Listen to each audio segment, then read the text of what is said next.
And as well, of course, you might be wondering why the red mark on this beautiful lady's face. Well, this is the way the Serie A players currently playing uses a particular mark, red mark symbol on their faces to symbolize their partnership or their support against the violence with the woman currently celebrating at this moment. And yes, of course, happy last Wednesday in the month of November 2025.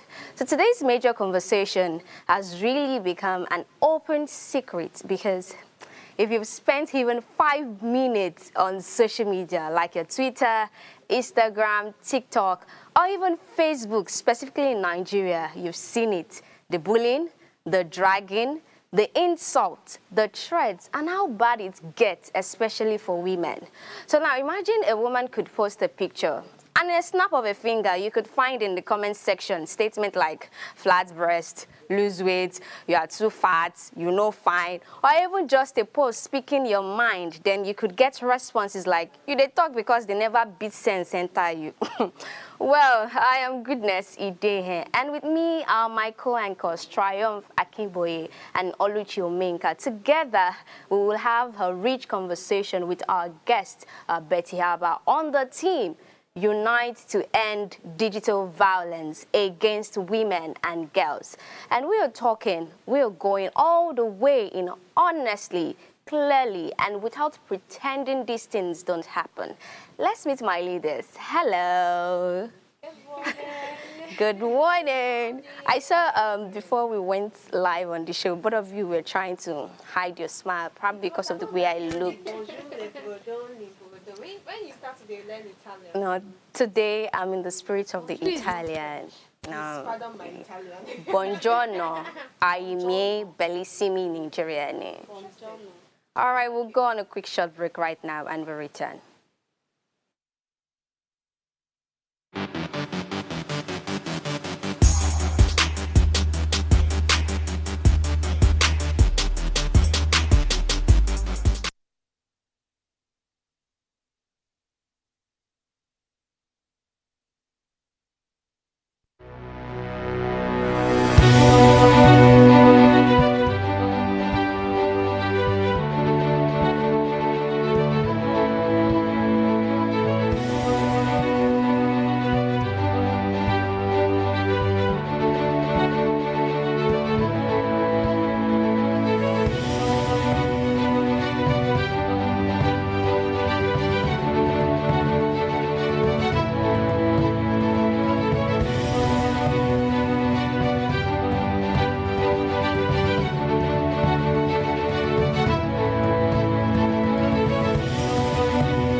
Tell us you're a Nigerian without saying a word.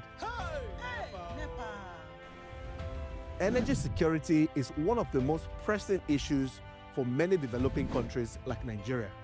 And if there's going to be any meaningful progress, addressing our energy issues is non-negotiable. I need to see light from my house. Make them do something. Band A is expensive. I literally have to turn off all my appliances just to reduce costs. We need light. Introducing the Energy Outlook, your go-to show for everything energy. Every week, we'll bring you the latest insights, innovation, and in-depth analysis of Nigeria's energy sector. From policy discussions to regulatory insights, we'll analyze the key decisions influencing growth and sustainability in the energy sector. We'll bring you the human stories behind the headlines, giving you a personal perspective on the broader energy challenges. Join me every Friday at 6 p.m. for the Energy Outlook, your guide to the future of energy, where energy means business.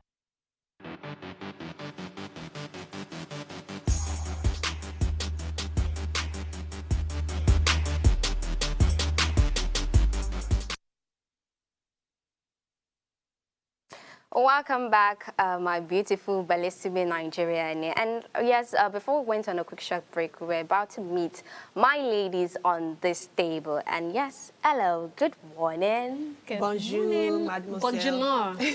Bonjour. Okay, I like the spirit. I think it's passing down here. Yeah.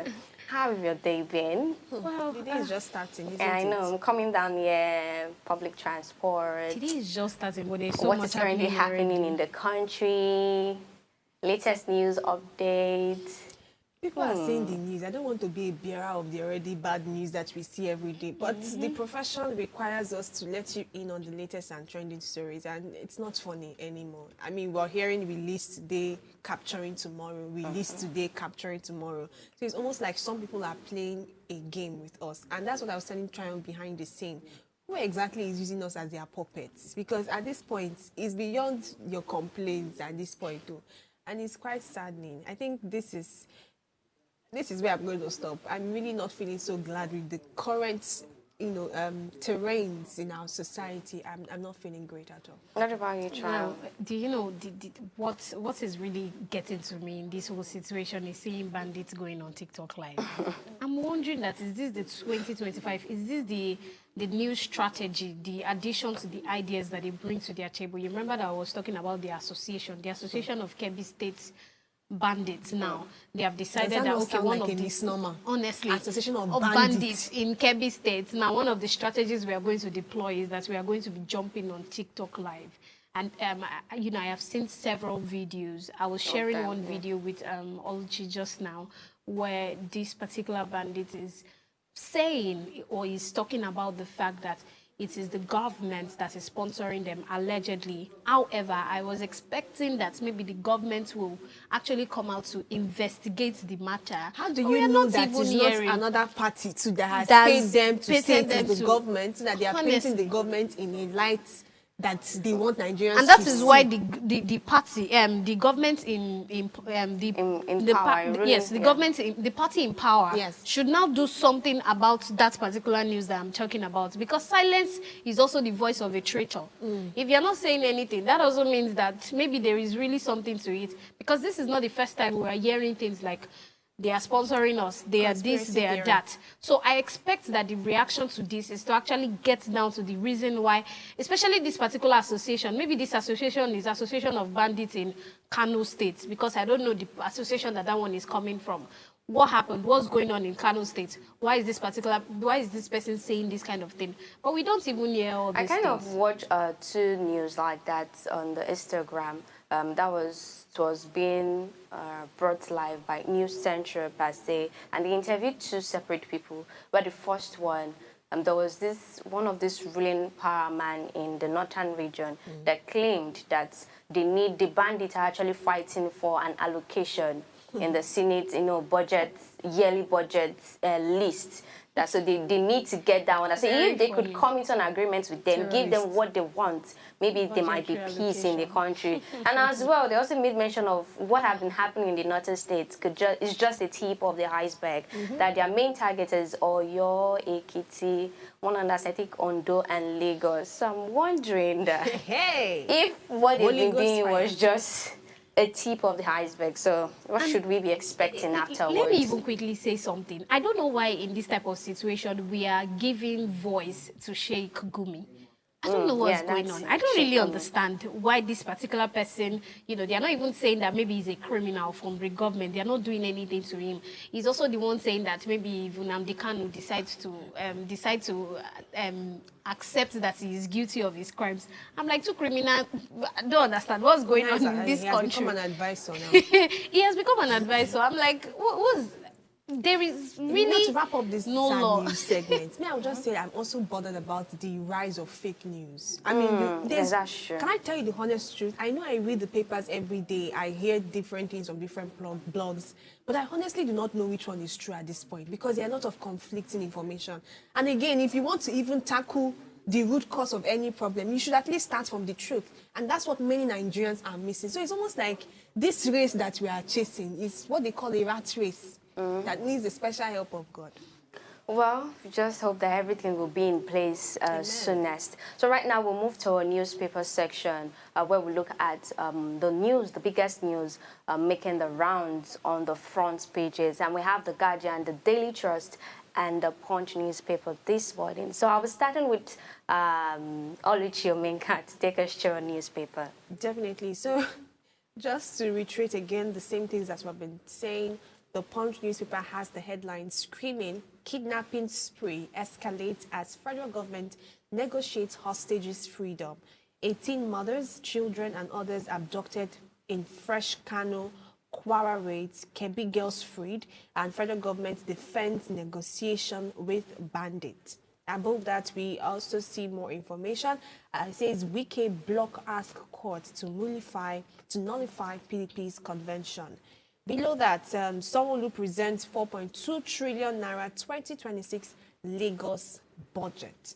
CCB plans digital asset declaration to curb corruption. 2027, I will stop rigging, I will stop vote buying, and this is from Amukpito. Yes, I like to hear things like this. And the last story says 7-year single term will stabilize governance. This from a professor in Lasso, 7-year single term. Well, I'm not really a fan of having people stay in power for too long and be the ancient of days. Unfortunately, on that's seat. what we have enjoyed as a nation. Honestly. So it's almost like, instead of you saying the 8-year term that we all know they do, you just make it 7, like an average or just something minimal. But let's look at this one again. You know, I don't want to be a broken record at this point talking about the same banditry stuff. But there was something that caught my attention. I think Fowles, the popular musician, highlighted it. You know, after the Kwara people, the Eruku church members, after they were released, people came out on social media to ask questions that we have not gotten answers to yet. They were asking that, how did this come about? How were they released? Where did you pay this ransom behind our backs? Because if you release certain people, or if certain people were released, is it that they just found them in the bush and said, finally we have seen them? Or there was the ransom that was actually paid? Because people are now wondering that if this ransom is being paid, you know, it already sends the wrong signal. Because like we had the conversation, was it not 2 days back or so, with one of these criminal intelligence experts and some other persons. They've let us see that paying ransom or even obliging to the demands of these bandits and terrorists is one of the best ways to stop any progress they are looking for, because it forces them to keep doing it. They gave us history and, you know, precedents of how some of these people, they become bolder. Yes, talking of TikTok Live, they are bolder because some of their needs have been met. They are bolder because if I demand for this, I get this. The records even says that out of all the billions of naira that some of these people request for, some of them are being granted. So, you know, these questions have been asked and people are not getting answers to them, because if our suspicion is true that the hostages were, I mean, ransom was given to these people, it means that we have not yet tackled the whole problem. Another one allegedly came out to say that at this point, just like I've been saying behind the scenes too, that it seems as though the Nigerian government is just playing games with the people. Because what will you tell me? How will you tell me that some people have been released, some others have been kidnapped? It's like a circle that is not ending. So it means we're not tackling the issues. I love the fact that, pardon me at this point, that, you know, the president came out to say, oh, he's very dedicated, he's very passionate to attacking this, and just a few minutes later, we're hearing another attack. And that's the same thing that the Punch has highlighted. Let me just give you a few details and then we just leave this. Despite the reported intensified military operation against bandits, the criminals have continued their wave of terror, abducting 20 persons in Kwara and Kano between Monday night and Tuesday morning. Today is Wednesday. The development comes barely 24 hours after 38 worshippers abducted from the Eruku Ikere Kwara state have been released. Now, the details of this operation are hazy, but the presidential spokesperson, Bayo Ononuga, dismissed speculation that a ransom was paid, okay, stressing that the government simply negotiated with the bandits for the release of the hostages. So if the ransom, I do not understand this statement from the presidential spokesman. You said that no ransom was paid because you don't want Nigerians to be agitated. So the negotiation with bandits is on what? That, oh, in fact, I even saw one very scary comment. I don't want to say, so it doesn't look like we're against our very dear country. But it was seeming like maybe the Nigerian government is going to the guy and say, oh, these people, they are angry. They have been too angry. Oh yeah, release them. Don't worry, we'll come back again. Do you understand? I know this sounds very unbelievable, but people are having speculations, and you cannot hold people to their speculations if they don't have the truth. And So not seeing even something like this solutions is or not any answers. relief at all. Oluchi, I was saying Please hold it on. that- Let me say this one that will make people go and think. I saw another scary video on someone's status. I do not know the source of the video, but the way the video was, it was, I think, some students in Kwara State with their hijab and their uniform. These people were running helter-skelter. In fact, the school was even located in a very secluded environment. There were bushes around, and I was just hearing bandits today. I don't understand Yoruba as much, and people were running for their lives, and you're telling us that you negotiated with the bandits for release. Negotiation is like, just hold on a bit. I know that people are agitated. Don't worry. Let me just show them that I am in control. Well, these people are still alive. Exactly. Then you come back. Do you understand? We had a commentary from one of the released people. I think I saw it on social media. I've forgotten where I saved it on my phone. I would have read it to us. These people narrated the outcome. Even if it's just 24 hours that they stayed there, do you know what could have been done? Do you even know what they told them? Whether they told them to keep quiet and don't say anything, just go to your house, at least you are alive. I don't think this is what Nigerians need. Negotiating with who? With terrorists? Is that what the state we have gotten to now? We're saying TikTok like if we were really an advanced country that can embrace technological stuff. I was seeing Kayode Okikioli was speaking and saying that at this time, the citizens are the ones that will take up, in fact, there's a lot to say. I can see that you're so much. There's a lot to say. Yeah. There's a lot. Yeah, because there's it's as also if we a lot don't know to what say to do concerning again. the current situation in the country, especially this terrorism state that we are in. But well, we can't dwell so much on that. Let's move on to the Daily Trust and let's see quickly. Okay, so let's see quickly what is on the Daily Trust. I'm not going to take much time because Oluchi, Oluchi has really. So I'm not even going to dwell much on the bandit story. But one thing I really wanted to add to what Oluchi spoke about is the fact that I was looking at a report, a video, I think maybe it's even the spokesman that you were just talking about. I was looking at I was reading the report of the things that he said, and it was saying, I mentioned it on the program yesterday where he was saying that, okay, people are asking, how did you get these people back? And the only thing I'm seeing in his report is we spoke with them, we deployed our military personnel, and we got them back. I mean, the story looked like it was very easy. It looked like in 2 minutes we got them back. Nothing really happened. We just spoke to them like a father would happy to to son, release them. and then they released them, and then and now we have even seen another case of abduction. So let's just look at what is on the front page of the Daily Trust. We do not have much story and we do not have much time. So the screaming headlines were 4 Kebbi schoolgirls rescued. This is something to be happy about beyond the fact that we've also had another case, by yesterday.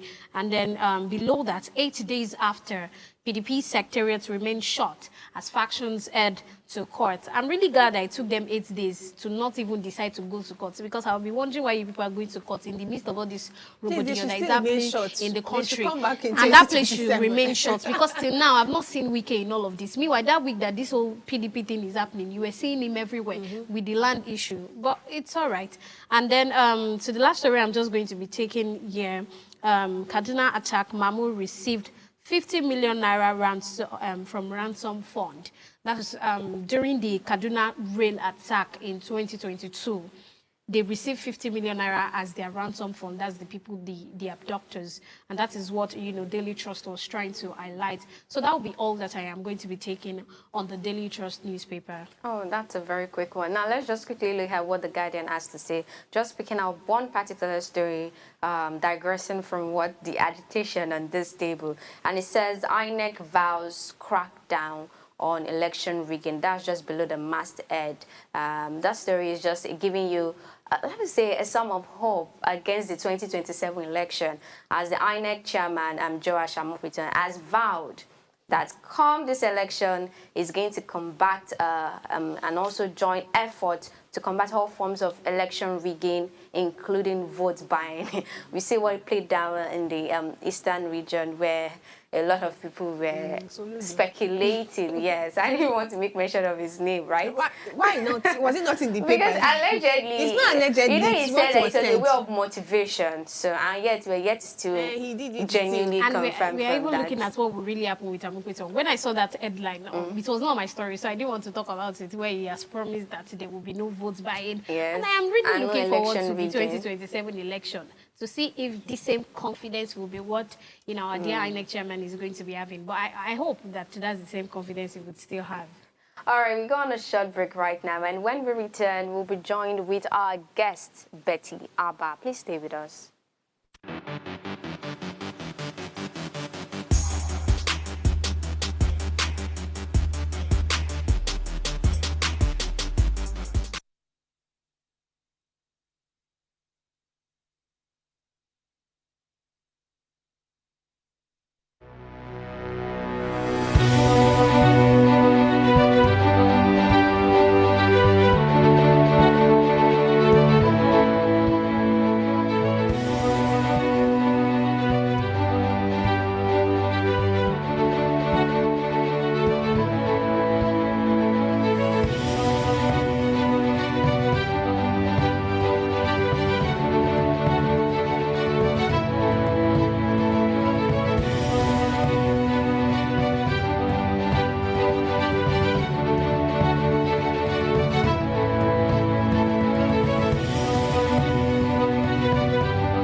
Welcome back, our fellow listeners on this Waste Breakfast. And of course, today's topic is something that's celebrated at the present globally, and it says 16 days of activism. Mind you, today is the second day, started yesterday.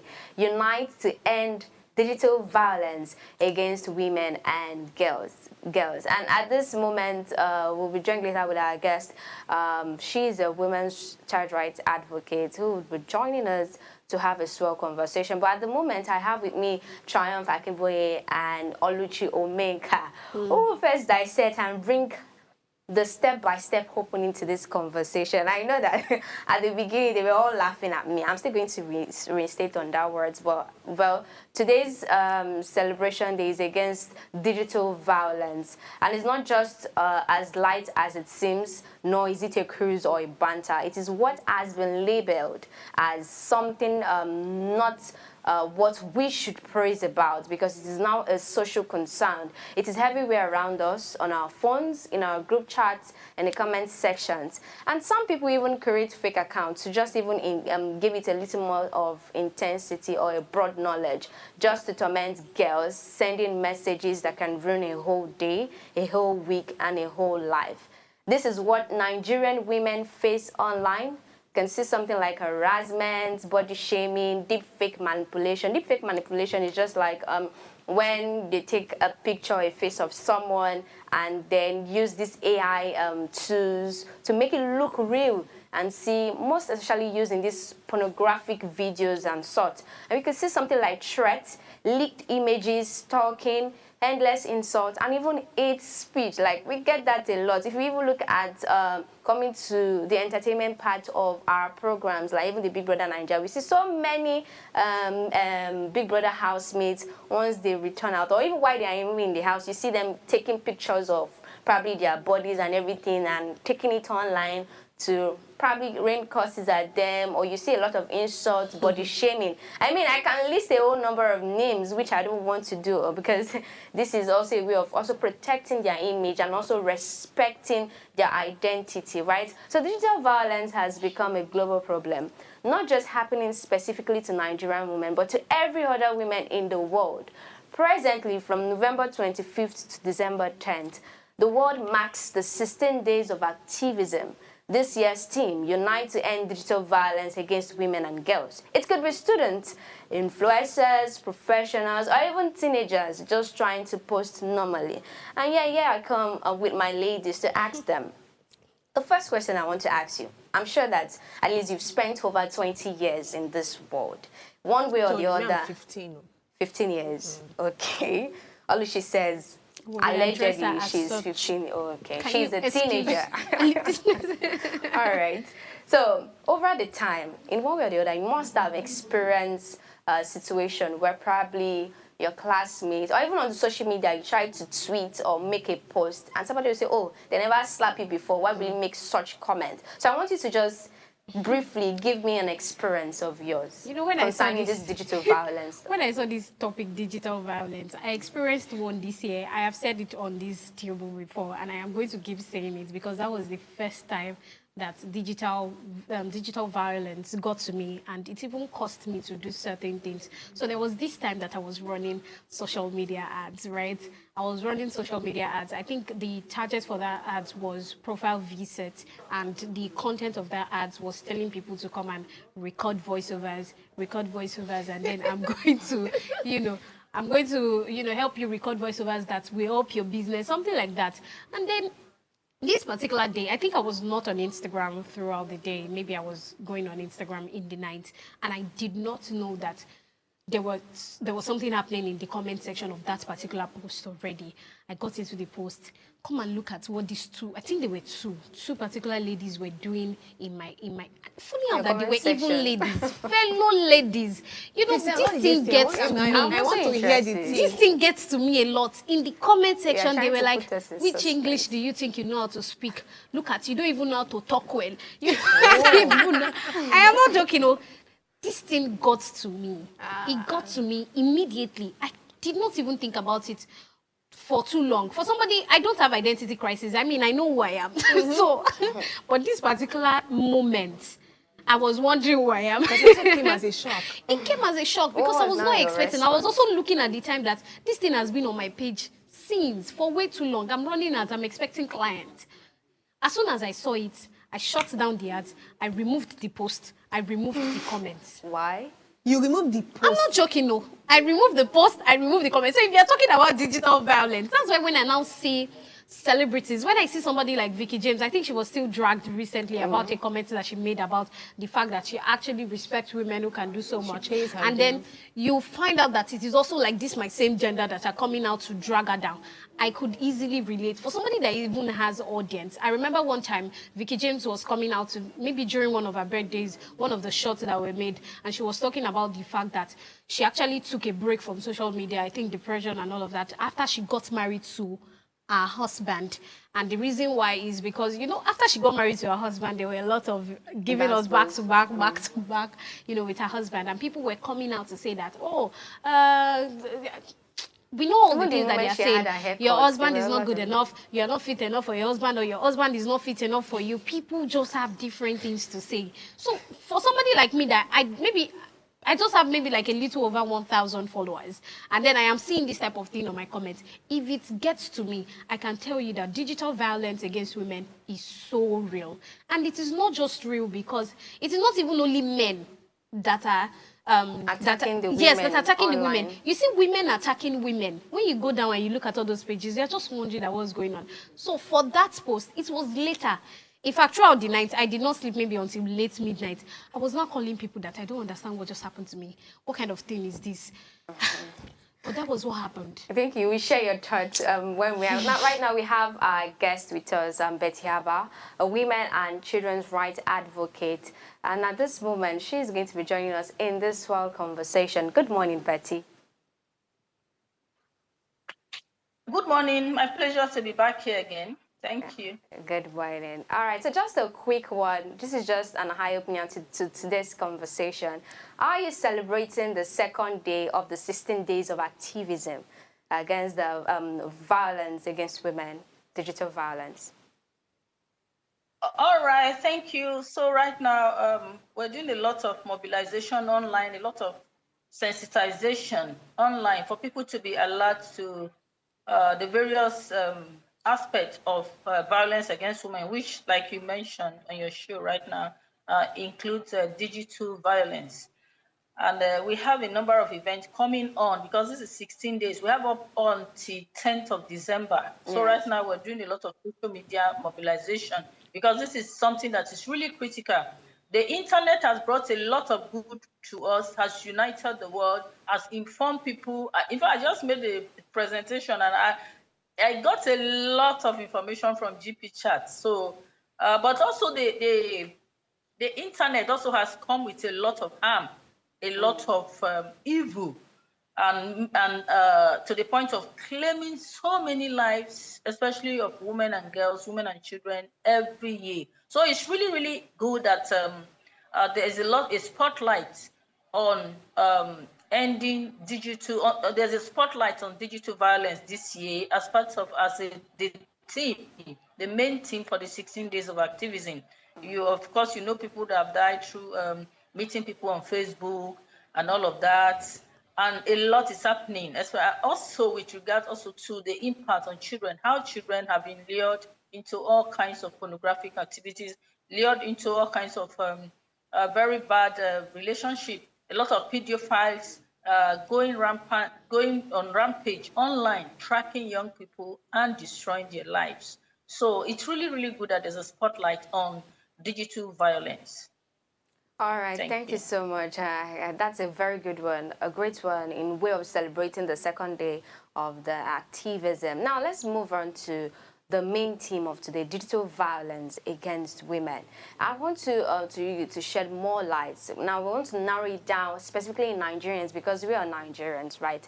And what is digital violence, and what are like the most common forms of digital violence we could see on social media in Nigeria specifically?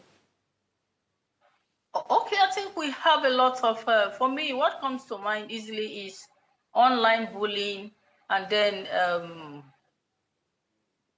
sharing of nude pictures, indecent exposure, sharing of people's private pictures. So those are very key areas that we really, really need to look at and to ensure that we do something about it. Of course, you've spoken at length about bullying online. If you go to Twitter, there's a lot of misogynism. Women are being body shamed, women are being insulted, women are being bullied. And it coming from people that you would not expect, people that we will refer to as public intellectuals, people that shape opinions, people that are really, really important in terms of important national conversation. These are people that are basically misogynists, they are bullying women, they are anti-women, and they have a whole lot of young people that they are influencing. Like what happened recently in this Paystack guy, Ezra Olubi, coming out when we had issues of his girlfriend coming out with tweets that he had made in the past, like over 10 years ago, about what he does, very terrible tweets. And then there was a lot of public outreach. But then there were some very big people on Twitter that tried to turn the table against his former girlfriends and other persons that were trying to escalate the issue and say this is all about toxic feminism. They left the main issue and were busy bullying these women. And some of them just deactivated their Twitter page. This was an issue that should be faced, and I'm really happy that Paystack has taken a very important step by disengaging him, not just by suspending him, by disengaging him, because we needed to focus on the issues. Someone promoting inappropriate touch of his staff, someone promoting all kinds of inappropriate behavior, including portraying himself as a pedophile that likes to touch young girls and all of that.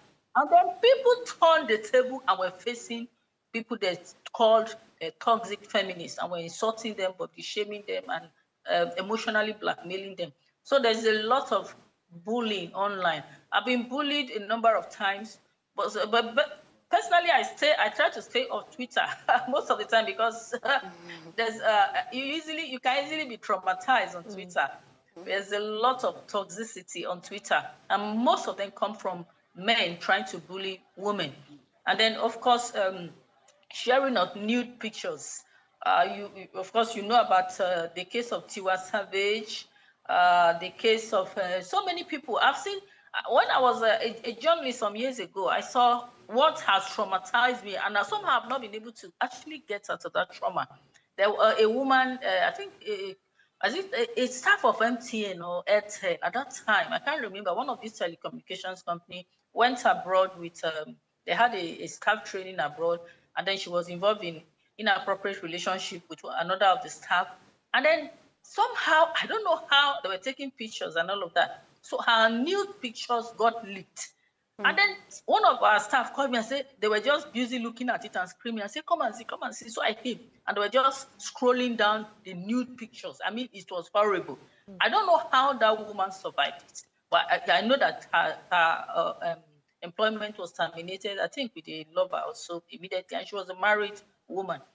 So people go all the way to commit suicide because they had been indecently exposed online. It's just not easy coming out knowing that everyone has seen. You just assume that the whole world has seen every part of your private and all of that. It's traumatizing, and it's something that has come as a baggage with the internet.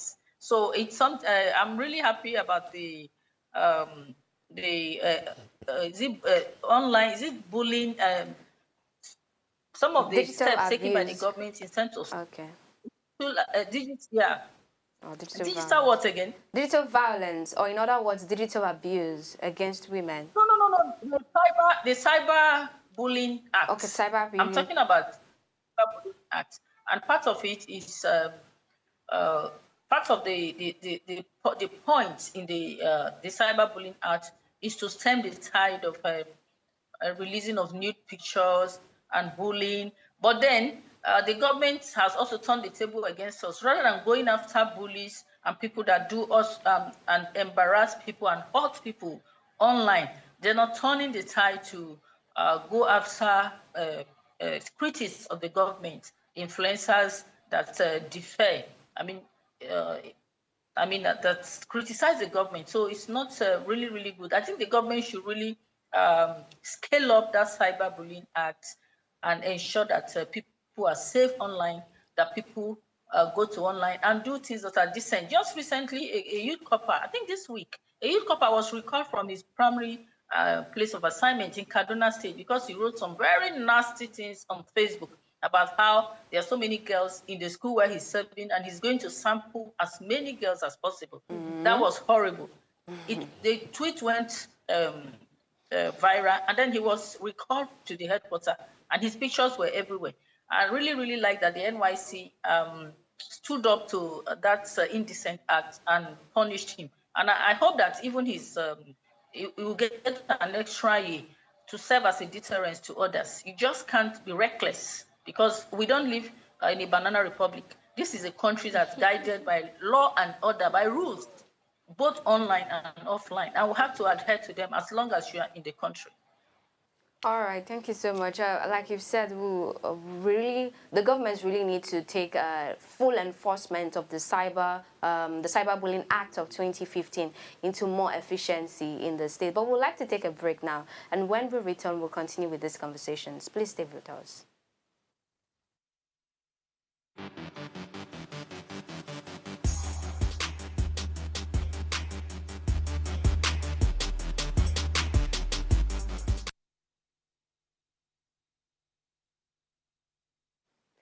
Welcome back, viewers. Of course, we're still on the conversation that says digital violence against women, which is currently being celebrated over the world. And yes, we still have our guest with us, Betty Haba, and she has said so, enlightening us on what digital violence could be: a form of online harassment, threats, leak images, hate speech, and even bullying, and also as well cyber crimes. And yeah, I still have with me my co-hosts, Triumph Akimboye and Oluchomenka, who as well will join in this conversation against this topic. Triumph, what do you have to say? Okay, thank you so much, Betty, for pointing out the fact that, you know, these bullying usually comes from men. However, I want us to talk about bullying that also comes from our own gender. I am a woman, and I have experienced cyberbullying from women.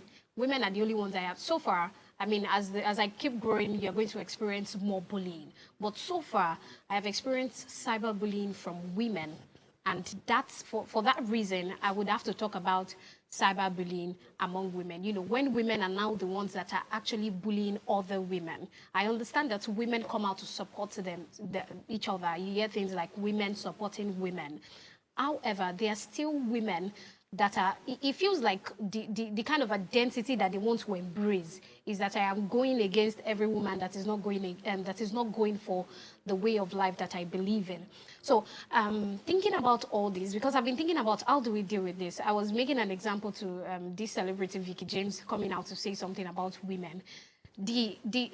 Coming out to say something about how she applauds and support or respects women that do certain things in the home. And I discovered that the people that were actually talking against and dragging what she said were women. I did not find more of men, maybe because the conversation was in a way, maybe something that would not trigger the male gender. However, we cannot look away from the fact that it is women that came out against what she is saying. And beyond, Vicky James, beyond myself, there are a lot of people experiencing cyberbullying. I could make an example of somebody like, she's actually a TV presenter. If you go to her page, one of the people that drags her, part of the people that drag her, you will find women also dragging her, while they are also men. So how should we as women really face women? Because it feels like, you're following my hand. Why should it be coming from you as a woman? So how do we deal with this? How do we help stop, or what should be our reaction? What should be the action and reaction against women actually bullying other women? All right, thank you so much. I would say that the way desensitization applies to the male gender, it should also apply to women, because we also occupy the same space. And many people that bully, many people that behave so badly online are products of bad socialization. They are products of bad socialization. And it's there's no gender desegregation as far as I'm concerned. I've seen cases where I stopped to buy something on the road, maybe just groceries, and then a teenage girl helping her mom to sell. It's so rude, so saucy. And I just shake my head and I say, this is very bad socialization, because she has seen how her mother talked rudely to others. And then she just takes off from there. So we just have to keep creating awareness.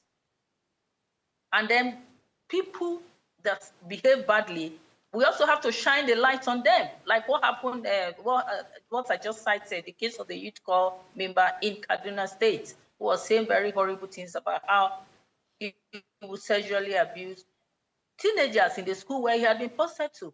He was outhead, and the youth, the NYC in Kaduna State put up a press statement about him with his name, his number, and everything. So I think we should call them out also.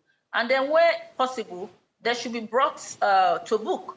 I was reading something online recently, I think on Instagram, where one of the P Square members, I don't know if it's Paul or Peter now, someone came and said, this is what you did to your house help, you did this, you are this. I mean, it was horrible, either on Instagram or Twitter, I think Twitter.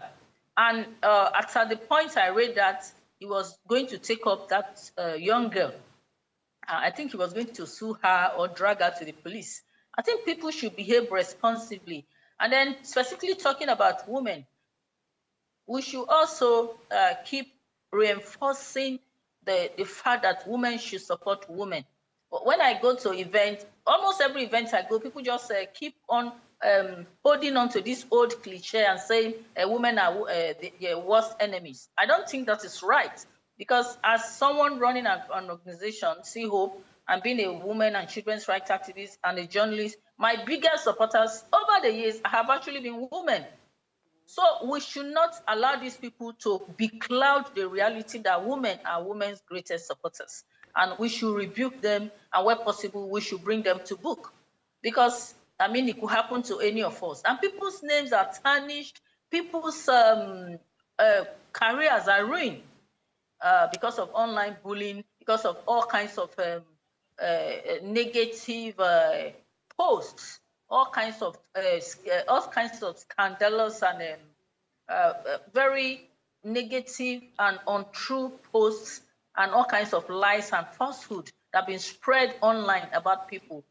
Okay, that's the youth copper I'm seeing online now. That's very good. Thank you so much. So I think we should double down on calling them out. I know that celebrities go through a lot. Someone like Vicky James, who hasn't had a baby, the wife of one of the Yoruba actors, is it Adekoya or someone?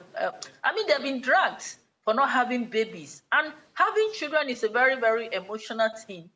It's a very personal thing. And dragging people online because they've not been able to have babies 1 year, 2 years after marriage by online womb watchers, or the dragging and the shaming by womb watchers. I think it should be discouraged. It should be called out. And like I say, where possible, they should be brought to book. Because you have data, you don't have to drag people's career. You don't have to drag people's image. You don't have to torture people emotionally. You know, when people are celebrities, you think maybe they are high up there and they don't have feelings. They have feelings. Some of them, after reading some of these posts, could just break down and weep for days. I remember when my mom died and I went to an event and someone just made a remark, oh, your mom died because you didn't keep her with you in Lagos. My mom used to come to Lagos and stay 3 months, almost every year with me. And then she would run back home. And for 2 weeks, I broke down, I was crying. And I felt, okay, maybe I'd contributed to my mother's death. And my family members kept saying, but Mama said she didn't want to stay in Lagos. Lagos was too dark for her. How could you have been the person that killed her? But that was just a statement. And that statement actually continues to hurt me till date. That, oh, your mom died because you didn't keep her with you. Not every old people wants to stay, in the cities. But I have not been able actually to wriggle out the fact of the trauma caused me by that statement. So I think people really have to be careful, either online or offline. Don't just go reckless, making statement, writing statement. I understand now, I don't know if you mentioned that earlier, that there's a deep fake. Yes, there's a deep fake app now that can make, an AI app. Yeah, that can create people, having sex and all of that. They put your image, they superimpose it, and you are not able to convince the world that you are not the one. They've made it look so real. Yes. They've made it look so real. There are all kinds of AI apps that does all kinds of things these days, and people are utilizing it to bring other people down. They should be brought to book. We should go after, the law enforcement agency should go after them to discourage inappropriate and irresponsible behaviors online. Thank you very much, Betty. I'm really so glad that we're having conversations like this. I'm one for advocacy and sensitization, especially as regards matters that concerns women or even men as well. I mean, bad character should be brought to book. But you know, when you mention certain things, and we've been looking at this conversation broadly, I cannot help but also think about the fact that we are also the cause of our problems. I know there are some, they will always say this, that anybody that will be bullied online, whether or not you do good or bad, it will still find you. I mean, Triumph's nude pictures being leaked out. Even though the people leaking out these pictures are doing wrong, some of these people that allowed their pictures to be leaked as well. Do you understand what I mean? So I feel like at some point, we also, we serve as a catalyst to enable these people still hold on to this particular behavior. So I'm asking, what can we even do to prevent it from happening to us? Even though we know that it cannot be 100% and people will still find a way to bully us. But as young people that are on the social media, people who are content creators, influencers, any kind of content creator, what can we do to ensure that even though these evil people will look for us, it will be hard to crack and bully us online? Do you understand what I mean? So how can we prevent it from our own angle as we expect the sensitization to work across board? All right, thank you so much. I would say, first of all, I'm very, and this is a major important point, the burden of responsibility,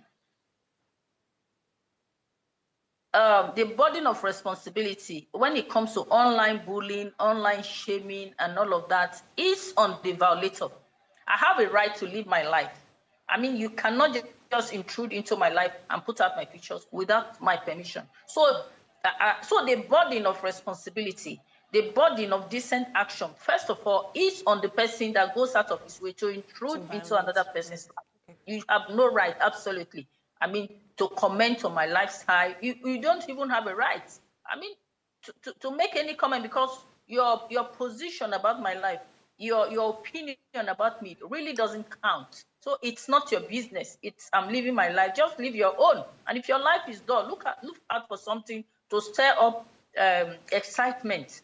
Don't just because what people do basically.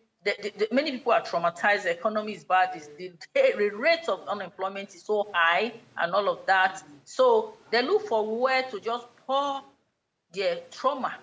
They look for where to just trash their trauma, to dump their trauma and all of their wahalas. And they look for people that they feel they are doing fine. The person doing fine, I mean, some people feel that, okay, you are doing fine at my expense. That's not what it is. Life sometimes is not fair, and it is what it is. But you just have to look for ways of improving your situation rather than dumping your trauma on other persons. So basically, that's what they do. So, and secondly, I would say that people also should behave responsibly. It's very wrong when you have an intimate moment to start taking videos and all of that. It's dangerous. I don't have a right to tell people exactly what to do, but then it's dangerous. And in this age, people can even hack into your phone. It's not as if your partner is the one leaking it. Sometimes people can hack into your phone. I've seen all kinds of things in my life. People hack into other people's phone. So, and then when you take your phones for repair, people do all kinds of things. They extract your private information. So people should be extremely, extremely discreet in ways they do this thing. And then secondly, I would say that, thirdly, people should be careful about oversharing. You know, sometimes people share things they're not supposed to share, and then armed robbers and burglars go into their homes to rob them and all of that. So people should not overshare.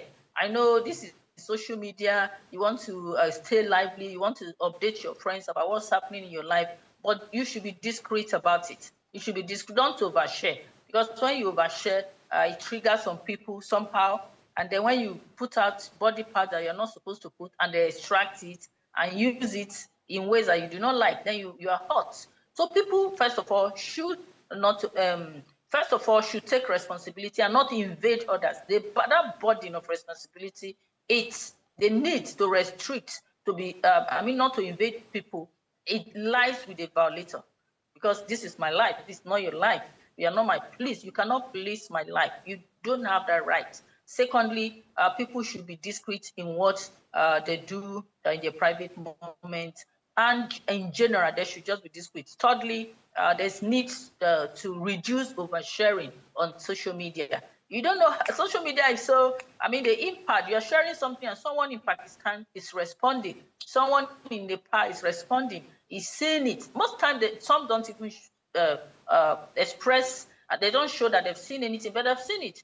And I see some people say, oh, I saw the picture you posted the other time. You were in Uganda, you were in Ghana, you were in Kenya, and all of that. I say, but you did not like it. You did not even make any comment. Say, no, I follow you. I saw what you posted. So I think we should be really discreet. We should really, really, really be discreet. And we should use social media for things that are productive, not just going to paste anything that at the end of the day may hurt us. And very, very importantly, young women, because there's a high rate of femicide in Nigeria, young women have to be really, really careful about meeting strangers online and going to visit them and all of that, revealing details about their lives to them. You see all kinds of rituals, voodoo going on, and young women are the main target. There's so much femicide going on. Most of the cases are not even reported. Because of families who feel shame, stigmatized, they just bury the young woman quietly, and then others are happening. Most of the cases that we even hear are mostly in Lagos and Abuja, because there's a lot of media searchlight around those areas. So we should really, really be discreet about what we post, about the people we meet, and then also bear in mind, as citizens of a country that's ruled by law and order, that when people go out of their way to bully others, to make life unbearable for others, for reasons best known to them, we should report them. We should ensure that the law takes its course, so that will serve as a deterrence to others. They do not have a right to make life unbearable for others, to hurt others online, simply because they have data and they have access to online. I think they should be called to order. And I think the law enforcement agents should sit up and do their work rather than going after critics of government and critics of prominent pastors, prominent personalities. They should go out and ensure that people that violate the privacies of others, that hurt others online, are brought to book. All right, thank you so much, Betaba, for joining us in this conversation. We're glad to have you. I mean, you've said a whole lot concerning this digital violence against women, and we need to unite. So today, as you go about your morning, I'm asking you to be part of the change. Speak with kindness, stop forwarding harmful content, call out abuse when you see it, and protect the people around you, because a safer digital world isn't possible. It just needs all of us. Now let's make the online world a place where women and girls are valued, can speak, create, learn, and shine without fear. Thank you for starting your morning with us. I am Goodness Ide. See you tomorrow, same time.